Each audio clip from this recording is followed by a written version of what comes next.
Los labradores malvados, la rebelión del ego y sus consecuencias. Introducción narrativa mística.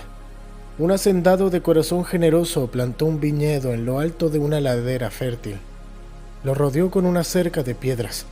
Cavó en él un lagar para prensar las uvas y edificó una torre de vigilancia que dominaba el paisaje. Con esmero, arrendó la viña a unos labradores antes de partir a tierras lejanas.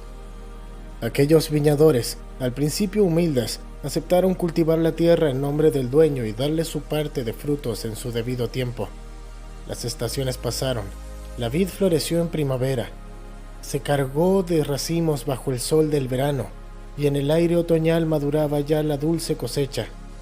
Llegada la época de vendimia, el dueño envió un siervo de confianza para cobrar los frutos acordados, pero los labradores, enceguecidos por la codicia, se confabularon. Esta viña la hemos trabajado nosotros, ¿por qué entregar el producto?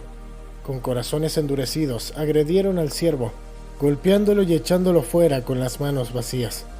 El señor paciente envió otro siervo con palabras de paz, y a éste lo apedrearon. Mandó un tercero y lo hirieron gravemente. En la distancia, el dueño sintió dolor por la traición, mas decidió dar una última oportunidad. Enviaría a su propio hijo amado, pensando, a mi hijo respetarán. Una tarde, el hijo del dueño llegó a la viña, vistiendo una túnica blanca que brillaba con la luz del ocaso.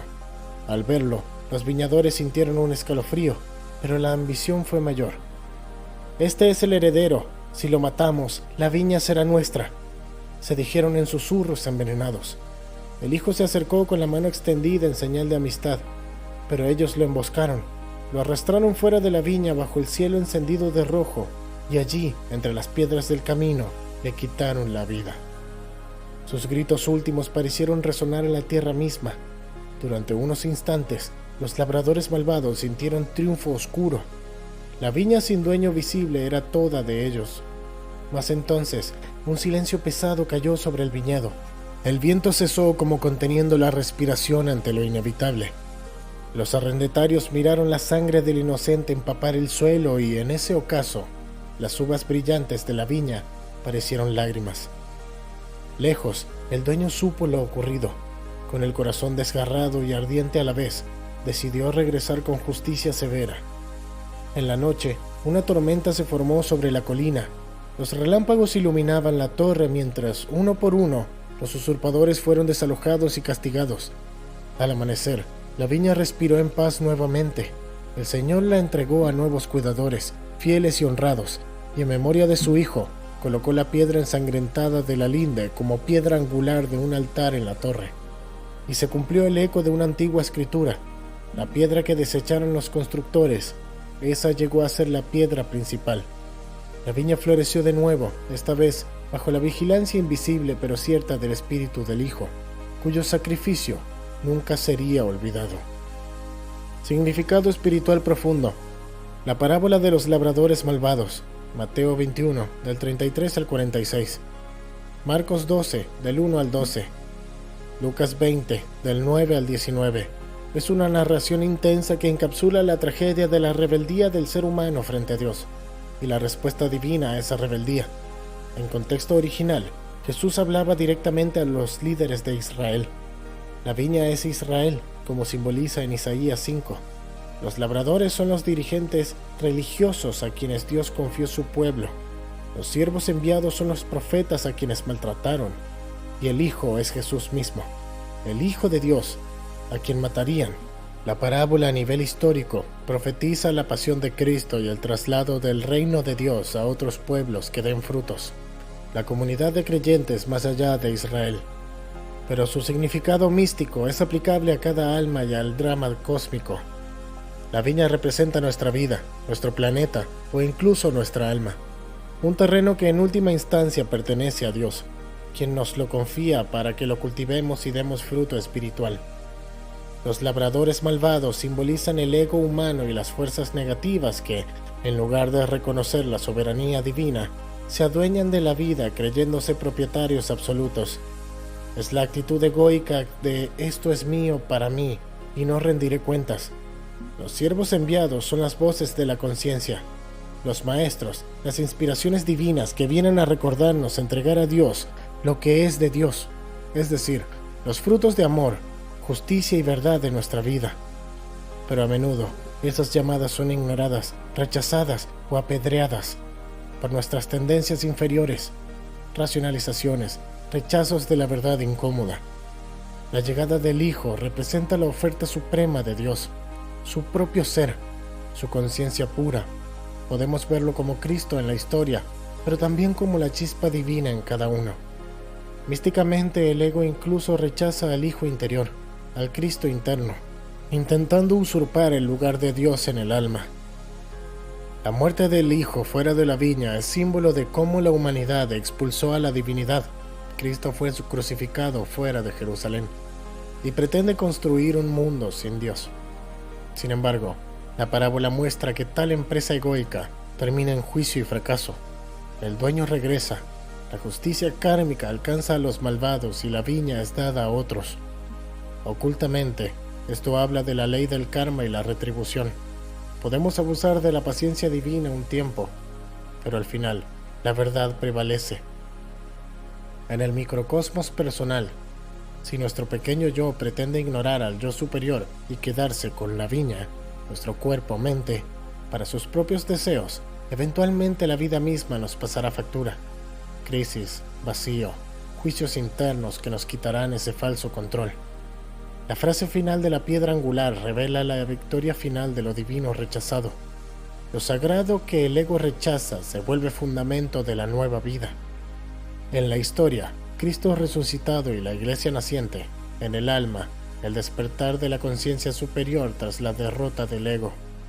En resumen, el significado espiritual es un serio recordatorio. Nuestras vidas pertenecen a Dios.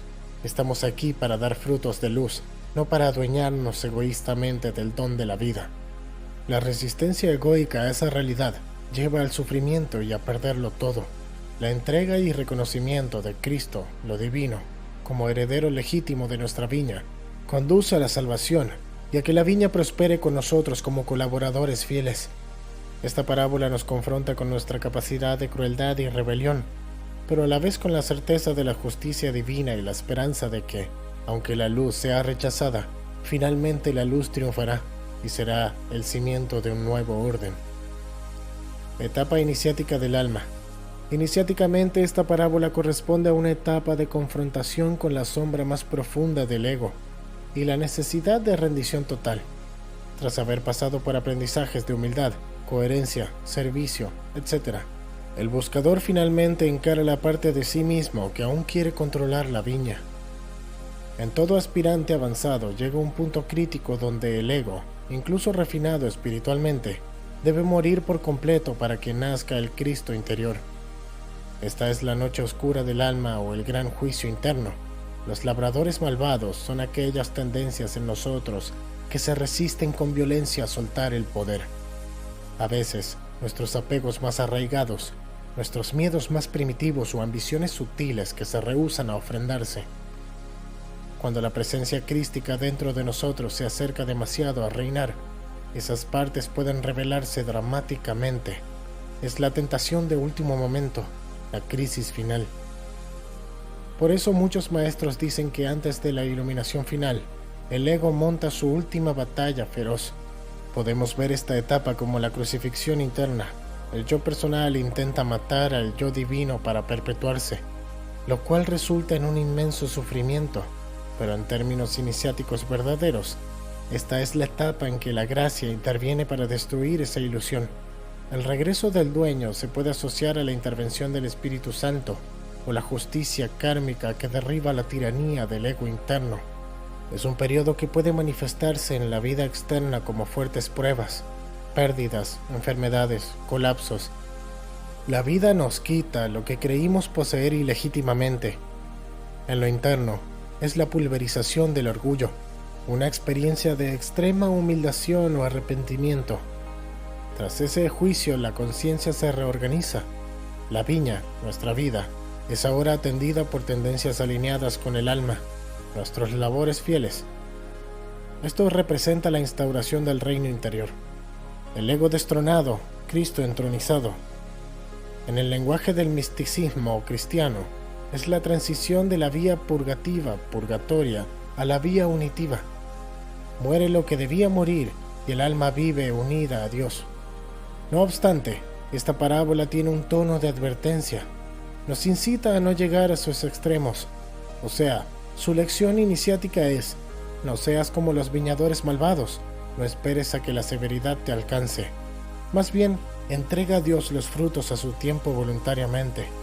Si en etapas previas aprendimos la obediencia, ahora se pide la obediencia suprema, ofrecerlo todo, incluso a nuestro Hijo querido, que es nuestro sentido de yo separado, para fundirlo con lo divino. La etapa del labrador malvado es entonces la última rebelión interna que hay que desactivar mediante la rendición devocional antes de que cause un gran dolor. Es también la etapa de reconocer la larga historia de nuestra alma. Quizás muchas veces ignoramos las señales, los siervos, pero al fin comprendemos. Para el discípulo que lo logra, esta etapa se culmina con un sentido de profunda contrición y luego la paz inefable de ser un humilde arrendatario, feliz de que el dueño, Dios, reciba todo el fruto y la gloria. Curiosamente, en esa entrega absoluta, Dios nos hace herederos, junto con el Hijo. Nos integra en la afiliación divina. El acto final es paradójico. Al renunciar a la propiedad de la viña entera con sus riquezas espirituales no es dada para disfrutar en comunión con el dueño. En términos iniciáticos, es la antesala de la iluminación plena o de la coronación espiritual. En resumen, esta parábola advierte herméticamente: no rompas la ley de armonía con el todo, correspondencia con el Creador, o las fuerzas restauradoras, polaridad, ritmo, causa y efecto, actuarán dolorosamente. Mejor colabora con ellas desde el inicio. Reconoce tu rol como microcosmos al servicio del macrocosmos divino. Así evitarás la destrucción y participarás en la construcción del templo. La viña, con la piedra angular bien colocada, es decir, con Cristo, el Ser, como fundamento de tu vida.